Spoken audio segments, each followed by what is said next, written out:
সামান্য কিছু টকাৰ কাৰণে আমি যিবোৰ অশ্লীল ভিডিঅ' যিবোৰ ফেচবুক অনাৰে যিবোৰ ইউটিউব চেনেলৰ অনাৰবিলাকে আমি প্ৰস্তুত কৰি আছোঁ, এবাৰ কথাটো ৰিয়েলাইজ কৰিছেনে? আপোনাৰ ঘৰত আপোনাৰ সৰু ল'ৰা ছোৱালীবোৰে কিন্তু আপোনাৰ ভিডিঅ'বোৰ যেতিয়া চাব, তেতিয়া আপোনাৰ কেনেধৰণৰ ফিল হ'ব পাৰে? কথাটো এবাৰ ফিল কৰিছেনে কেতিয়াবা?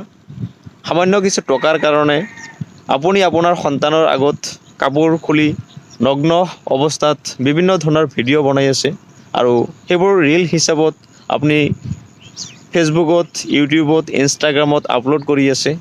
আপোনাৰ ল'ৰা ছোৱালী কিন্তু আপোনাৰ ভিডিঅ'বোৰ চাই আছে আৰু এইবোৰ দেখি আপোনাৰ ল'ৰা ছোৱালীবোৰ কোনটো দিশত গতি কৰিব, কথাটো এবাৰ ভাবিছেনে?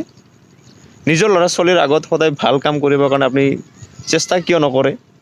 আপুনি ভাল কৰ্ম আপোনাৰ ল'ৰা ছোৱালীৰ আগত কিয় দেখুৱাবৰ কাৰণে চেষ্টা নকৰে?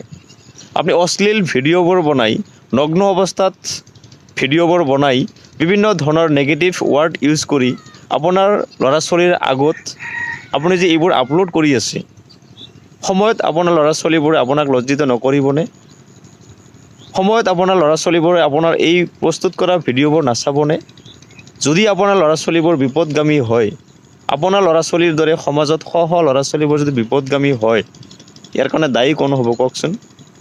নিশ্চয় আপুনি প্ৰস্তুত কৰা এই ভিডিঅ'বোৰৰ পৰা আপোনাৰ ল'ৰা ছোৱালীবোৰে, অন্য ঘৰৰ আন ল'ৰা ছোৱালীবোৰে ইয়াৰ পৰা এনাৰ্জি পাইছিল, যাৰ কাৰণে হয়তো আপোনাৰ ল'ৰা ছোৱালীবোৰৰ দৰে অন্য ঘৰৰ ল'ৰা ছোৱালীবোৰক স্কুল কলেজ এৰিব লগা হ'ল, বিভিন্ন ধৰণৰ বেয়া কামত নিজক লিপ্ত কৰিব লগা হ'ল।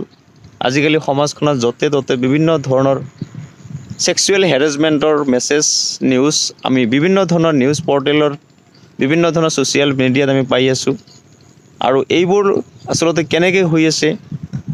কিছুমান মানুহৰ দ্বাৰা, অৰ্থাৎ যিবোৰ মানুহে সমাজত অশ্লীল কিছুমান ভিডিঅ', কিছুমান শ্বৰ্ট ভিডিঅ' ৰিলছ হিচাপত ইনষ্টাগ্ৰাম, ফেচবুক, ইউটিউবত আপলোড কৰি আছে, সেইসকল ব্যক্তিৰ দ্বাৰাই কিন্তু সমাজখন বিপদগামী হৈ আছে।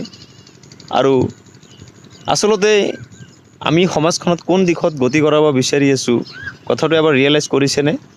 হয়তো আমি সকলোৱে কিন্তু এইটো পজিটিভ মাইণ্ড লৈ ছ'চিয়েল মিডিয়াত কাম কৰিবৰ কাৰণে চেষ্টা কৰিব লাগে।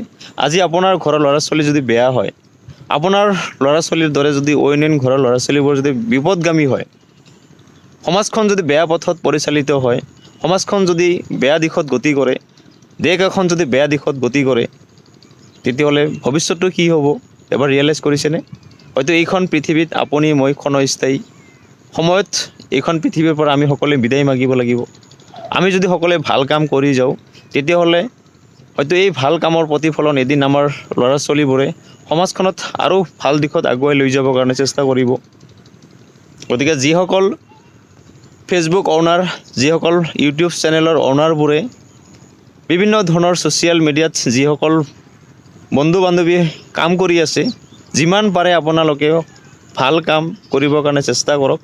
সামান্য এই টকা পইচাৰ কাৰণে আমি নিজক ইমান তলত নমাব নালাগে আৰু অশ্লীল গালি গালাজ, অশ্লীল শব্দ ইউজ কৰি, অশ্লীল কিছুমান স্নেপ, বিভিন্ন ধৰণৰ অশ্লীল ফটো, বিভিন্ন ধৰণৰ অশ্লীল ছবি, বিভিন্ন ধৰণৰ অশ্লীল ভিডিঅ' আমি প্ৰস্তুত কৰি ছ'চিয়েল মিডিয়াত আমি আপলোড কৰিব নালাগে।